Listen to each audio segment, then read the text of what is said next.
Welcome back to straight to the point. Padma గారు, పద్మ గారు ఏంటి ఓవరాల్గా దేశం మొత్తం కూడా చూస్తుంది ఏంటంటే బీజేపీ కావాలనే ఈ విధంగా చేస్తోంది అనేటువంటి మాట సామాన్యులు బీజేపీ క్లారిటీ ఇవ్వాల్సినటువంటి అవసరం ఉంది. ఎందుకంటే అంత సేవా దృక్పథంతో ముందుకు వెళ్తున్నటువంటి ఒక వ్యక్తి పైన ఉన్నట్టుండి ఇమ్మీడియట్గా జరిగినటువంటి యాక్షన్, ఒక 20 days బ్యాక్ జరిగినటువంటి దానికి సంబంధించి ఇది రియాక్షన్గా టోటల్ కంట్రీ వైడ్గా కూడా చూస్తున్నటువంటి పరిస్థితి కూడా ఉంది. సోనూ సూద్ని ఇప్పుడు అందరూ పై స్థాయిలో చూస్తున్నటువంటి ఇది అతని మీద ఉన్నటువంటి కక్ష సాధింపు ఏంటి అనే ఒక నెగిటివిటీ అంటారా, విమర్శ అంటారా, ఉన్నటువంటి ఒక ఇష్యూ ప్రజల్లోకి వెళ్ళిపోయినటువంటి పరిస్థితి, దాని మీద ఏం చెప్తారు? ఒక విషయం మనం గుర్తుపెట్టుకోవాల్సింది ఏంటంటే అండి, మనం Indian society in general idolise చేస్తాం పీపుల్ని, పర్టికులర్లీ మూవీ యాక్టర్స్ని. ఇందులో సోనూ సూద్ గారు ఏంటంటే ఒక మెస్సయ్య లాగా ఆ టైంలో బస్సెస్ అరేంజ్ చేసి ఆల్ కైండ్స్ ఆఫ్ యాక్టివిటీస్, అన్ని సేవా కార్యక్రమాలు చేశారు ఆయన. అందుకు దేశవ్యాప్తంగా ఆయనకి చాలా విపరీతమైన ఫాలోయింగ్, అసలు రియల్ హీరో ఆయన. ఇట్లా అసలు అంటే his fame has short up. Okay, but at the same time we also need to keep in mind that ఒక ఆయనకి ఎక్కడి నుంచి ఫండ్స్ వచ్చాయి ఏంటి అనేది జనరల్గా రొటీన్గా నడిచే ఇన్వెస్టిగేషన్స్ అవి. ఇప్పుడు ఒక వ్యక్తి సడన్గా వాళ్ళ కెపాసిటీస్కి మించో లేకపోతే అబ్నార్మల్గానో they get into spending on any activities like buying properties or donating, అది న్యాచురల్గా ఐటీలో రెడ్ ఫ్లాగ్ వెళ్తుంది. అది ఇప్పుడు జస్ట్ లైక్ మీరు 9 లక్షల కన్నా మించి బ్యాంక్లో డిపాజిట్ చేస్తే ఎలా ఆటోమేటిక్గా మీకు రెడ్ ఫ్లాగ్ వెళ్తుందో, ఇది కూడా అంతే. సో రొటీన్ ప్రాసెస్లో పుల్ అవుతాయి అవి.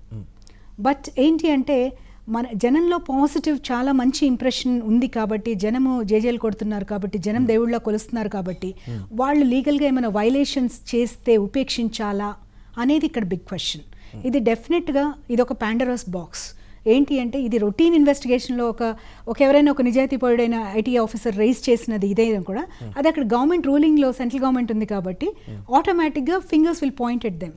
కానీ నేను ఇక్కడ చెప్పాలనుకున్నది ఏంటి అంటే ఆయన కార్యక్రమాలన్నీ ఎలాంటి ఇబ్బంది లేకుండానే చేశారు కదా. నిజంగా గవర్నమెంట్ అంత కక్ష సాధింపు ధోరణితోనే ఉంటే యాక్టివిటీస్ ఎలా చేయగలిగేవారు ఆయన? అప్పుడే ఆపేవాళ్ళు కదా. 2012లో ఆయన మీద చేశారు కదా. చేసినప్పుడు బీజేపీ ఉందా? లేదు కదా. అప్పుడు యూపీఏ గవర్నమెంట్ ఉంది. సో ఇది రొటీన్ ఎంక్వైరీని భూతద్దులో పెట్టి చూస్తున్నారు. ఇక్కడ ఏంటంటే కొన్ని వైలేషన్స్ ఆయనకి తెలుసో తెలియకో జరిగి ఉండొచ్చు, ఆయన ఆడిటర్స్ పొరపాటు చేసి ఉండొచ్చు, లేదు కొన్ని క్యాప్చర్ అవ్వకపోవచ్చు, అంటే ఒక్కోసారి కొంచెం కన్ఫ్యూజన్లో కొన్ని ట్రాన్సాక్షన్స్ మర్చిపోవచ్చు to submit to the IT.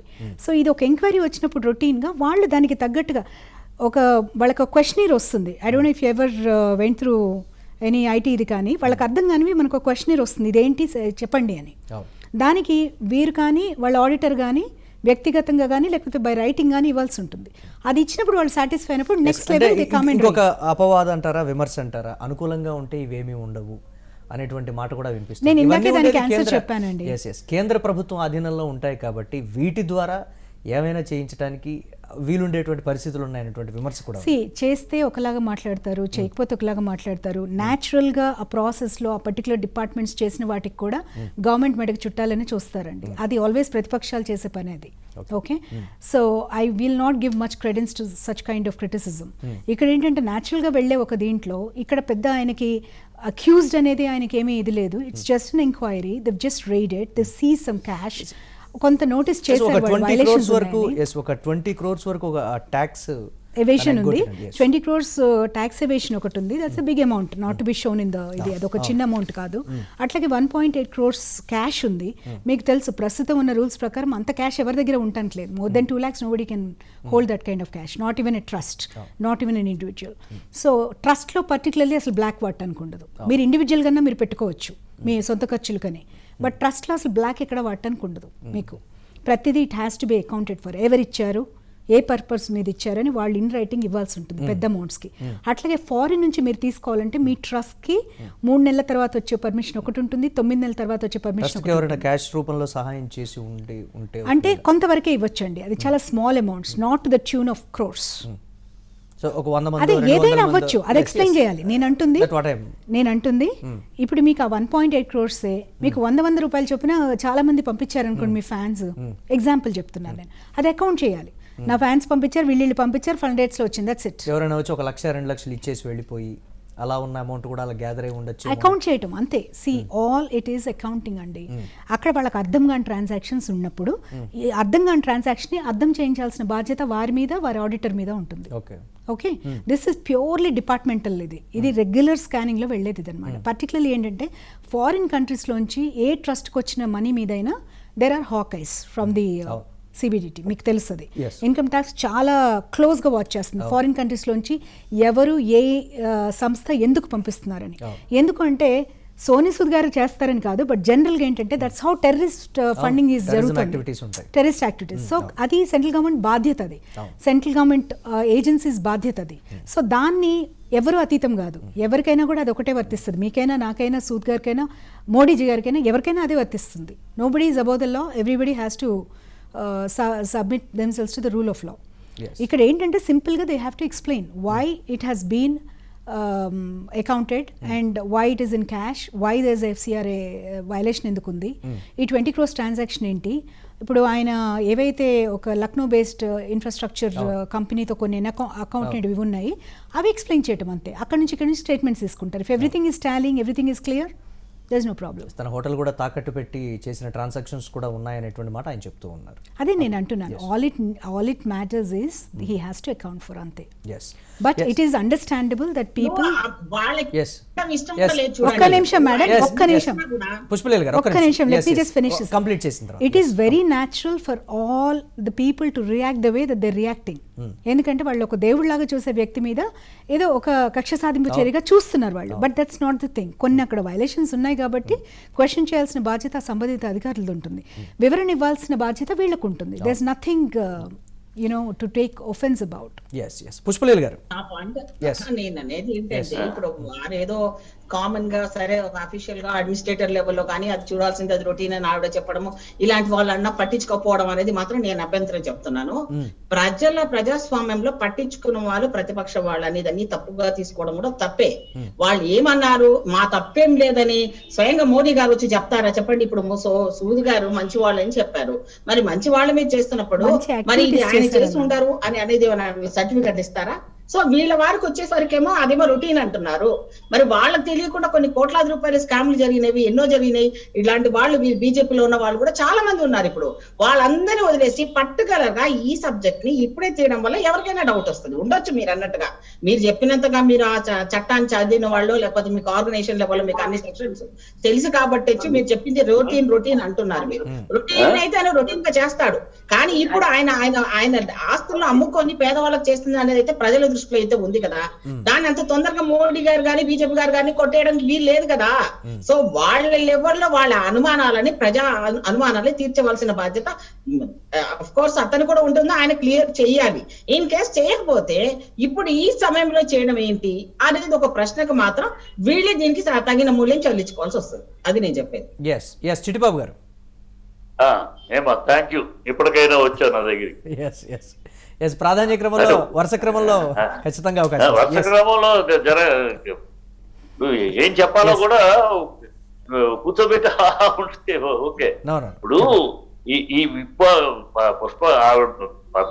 Pushpa గారు చెప్తున్న అంటే ఎంతసేపు ఇప్పుడు ఎందుకు చేశారు, ఆయన ఇందులో వైలేషన్ జరగలేదని పుష్ప గారు ఇంకొకళ్ళు సర్టిఫికేట్ ఇవ్వలేరు కదా. అలాగే ఆయన చెడు చేశాడని ఎవరు, ఇది ఒక ఎంక్వైరీ రొటీన్. ఆయన because Sonu Sood is celebrity, అది ఆటోమేటిక్ గా మీడియాలోకి వస్తుంది. అదే ఇప్పుడు సినిమా వాళ్ళు కాకుండా మిగతా వాళ్ళు ఎవరినో డ్రగ్స్ లో పట్టుకుంటే మీడియాకు వస్తుందా? రాదు. ఎంతో మంది ఉన్నారు ఆ సినిమా వాళ్ళు, 12 మంది కాకుండా ఇంకో 27 మంది ఉన్నారు. వాళ్ళ పేర్లు ఏమన్నా ఒక మీడియాలో ఒకరికి తెలుసా? తెలియదు. మొత్తం 40 మందిని చేస్తున్నారు, దాంట్లో ఓన్లీ 12 మంది గురించి మాత్రం రోజు మీడియాలో. అది సెలబ్రిటీలకు ఉన్న అడ్వాంటేజ్, డిసడ్వాంటేజ్. ఆయన మీద వచ్చేటప్పుడు ఆటోమేటిక్ గా 10 మందిలో వస్తారు వాళ్ళు. అందుకనే ఇప్పుడు క్లియర్ గా ఇట్ ఈస్ రొటీన్ ఎంక్వైరీ. ఇప్పుడు అక్కడ ఒక స్థలం విషయంలో ట్రాన్సాక్షన్ జరిగినప్పుడు అక్కడ వైలేషన్ జరిగింది అనేది ఎవరో ఒక ఇన్ఫర్మేషన్ కంప్లైంట్ ఐటీకి ఏంటంటే even you or me anybody మనకు ఒక ఇన్ఫర్మేషన్ తెలిస్తే ఎవరి పేపర్ లో కూడా అడ్వర్టైజ్మెంట్ ఇస్తారు, మీరు ఇన్ఫర్మేషన్ మీరు గోప్యంగా ఉంచబడితే మీరు ఇవ్వండి. ఎవరో వచ్చిన ఇన్ఫర్మేషన్ వాళ్ళ ప్రిలిమినరీ ఎంక్వైరీలో yes there is something happened అనే దాని మీద వచ్చారు, ఎంక్వైరీ చేస్తారు. దీన్ని రాజకీయాలు ముడి పెట్టదలిస్తే అదే అడిగినాను. 2012 ఆయన మీద జరిగింది అప్పుడు కాంగ్రెస్ ప్రభుత్వం. మొన్న ఈ పాండమిక్ అప్పుడు 2020లో ఆయన హోటల్ మీద ఆయన హోటల్ 6 crores 516 అనాథరైజ్డ్ కట్టారని మహారాష్ట్ర గవర్నమెంట్ మున్సిపల్ కార్పొరేషన్ వాళ్ళు వెళ్ళారు. పాల్గొట్టాలని కూడా అన్నారు. అప్పుడు అక్కడ గవర్నమెంట్ ఎవరు? శివసేన. అది గవర్నమెంట్ అట్రిబ్యూట్ చేస్తామా? కాదు. ఎవరో ఇన్ఫర్మేషన్ ఉంటుంది. ఇప్పుడు పెరుగుతున్న కొద్దీ వాళ్ళని గురించి ఇన్ఫర్మేషన్ ఇచ్చేవాళ్ళు కూడా ఉంటారు. పెరగనప్పుడు ఎవరు పట్టించుకోరు. సరే, ఒక మనిషి పెరుగుతున్నప్పుడు ఇప్పుడు అతను మంచి పని చేశాడనేది డిస్ప్యూట్ లేదు, ఎవరు డిస్ప్యూట్ చేయరు. దీనికోసం మోడీ గారు అన్ని పనులు పక్కన పెట్టి సోను సూద్ని అటాక్ చేయడానికి చెప్పేంత దీనికి అంత అవసరము మోడీ గారికి ప్రభుత్వానికి ఉండదు. అతనికి అంటే బీజేపీలో దేశవ్యాప్త రాజకీయాలని పరిశీలిస్తున్నటువంటి ఇతర పెద్దలకు ఉండేటువంటి పరిస్థితులు ఉండవు. చిట్టిబాబు గారు, పుష్ప గారు ఒక్క నిమిషం. మాట్లాడినప్పుడు నేను కామ్గా ఉన్నాను. పుష్ప గారు ఒక్క నిమిషం. పుష్ప గారు నేను కామ్గా ఉండాలి. ప్లీజ్ ఒక్క నిమిషం. నేను మాట్లాడాలా? ఒక్క నిమిషం. పుష్ప గారు, చిట్టిబాబు గారు కంటిన్యూ. చిట్టిబాబు గారు కంటిన్యూ. ఇప్పుడు పిలుస్తున్నానని ఇప్పుడు ఇక్కడ ఎవరిని రాజకీయాలు చొప్పించి ప్రయోజనం పొందాలనుకుంటూ చాలా పెద్ద ఫూలిష్. ఇక్కడ రాజకీయాలు అదే పాయింట్ కాదు. అతను దేంట్లో చేరినా అతని వల్ల ఒక ఏ పార్టీలో చేరినా సోను సూద్ ఇంత పేరు వచ్చినా ఏ పార్టీలో చేరినా మరొక పార్టీకి అతను ఆ పార్టీలో చేరడం వల్ల పెద్ద ఇదేమి జరిగిపో ఆ పార్టీకి చేరే పార్టీకి ప్రయోజనం చేకూరుస్తేమో కానీ దానివల్ల ఇతర పార్టీలకు పెద్ద నష్టం జరిగిపోతుంది. అతనేమో ఒక వ్యక్తి అతను అంతేగా వెనకాల పెద్ద జనాభా ఉన్న ఒక కమ్యూనిటీలో ఒక ఇది కాదు కనుక అంతగా ఆలోచించరు ఏ పార్టీ కూడా. అతను మొదటి చేస్తే అతని ఆశయం అతను నచ్చింది అంటున్నాడు. దాని మీద పెద్ద పట్టించుకుని దాంట్లో చేరాడు అదేదో అయిపోతే ఎవ్వరూ ఆలోచించరు. ఇది చాలా మనం ఇదిగా ఆలోచించుకుంటే ఎవరు ఏ పార్టీ కూడా ఒక స్టాండర్డ్ పార్టీ ఒక వ్యక్తి దాంట్లో చేస్తే లెట్ హిమ్ జాయిన్ అనుకుంటారు కానీ ఇతని వల్ల మనకు ఎంత నష్టము అమ్మో అని ఏమి కంగారు పడరు. అది ఒక వర్గంగా వెళితే కంగారు పడతారు. ఒక టోటల్ వర్గమే ఒక 17 మంది కలిసి 18 ఎమ్మెల్యేలు కలిసి వెళ్తున్నారు, లేదా 5 ఎంపీలు వెళ్తున్నారు. అప్పుడు పార్టీని ఆలోచించారు, ఒక వ్యక్తి గురించి ఆలోచించారు. ఇక్కడ జరుగుతున్నది ఏంటి? డబ్బులు ట్రాన్సాక్షన్. ఆ డబ్బులు ట్రాన్సాక్షన్ ఇంత అమౌంట్ ట్రాన్సాక్షన్ అయినప్పుడు పెద్ద అమౌంట్ ట్రాన్సాక్షన్ అయినప్పుడు ఎక్స్ప్లెనేషన్ అడుగుతారు. మిమ్మల్ని అడుగుతారు, నన్ను అడుగుతారు. మీరు రేపు పొద్దున్నే ఒక 75 లక్షలు ఒక 50 లక్షలు మీరు ఒక ట్రాన్సాక్షన్ చేయండి, మీకు ఒక రమ్మనంటూ 80 లక్షలు మీకు వస్తే మీకు ఇమీడియట్ గా మీకు వస్తుంది. 80 లక్షలు ఏంటి, మీరు 50 లక్షలు దేనికి ఇచ్చారు, ఈ ట్రాన్సాక్షన్ యొక్క డీటెయిల్స్ అడుగుతారు. అలాంటివి అయ్యో కొన్ని ఉన్నాయి అడుగుతున్నారు. చూడాలి. ఆ సోను సూద్ ఆడిటర్ వాళ్ళు ఉంటారు. వాళ్ళు ఏమి తప్పు చెప్తే వాళ్ళు నిజంగా తప్పు జరిగితే he will explain, he will pay fine. జరగలేదంటే relieved.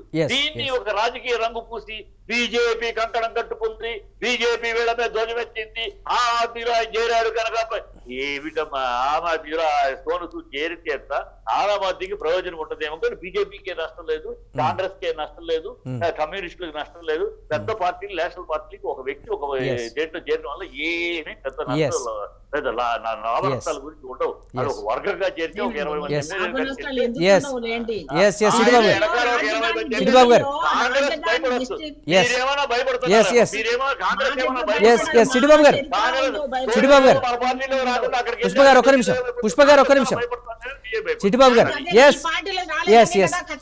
Straight to the point లో ఒక చిన్న బ్రేక్ తీసుకుందాం. బ్రేక్ తర్వాత దీనికి సంబంధించి డిబేట్ ని కంటిన్యూ చేద్దాం. స్టేడియం.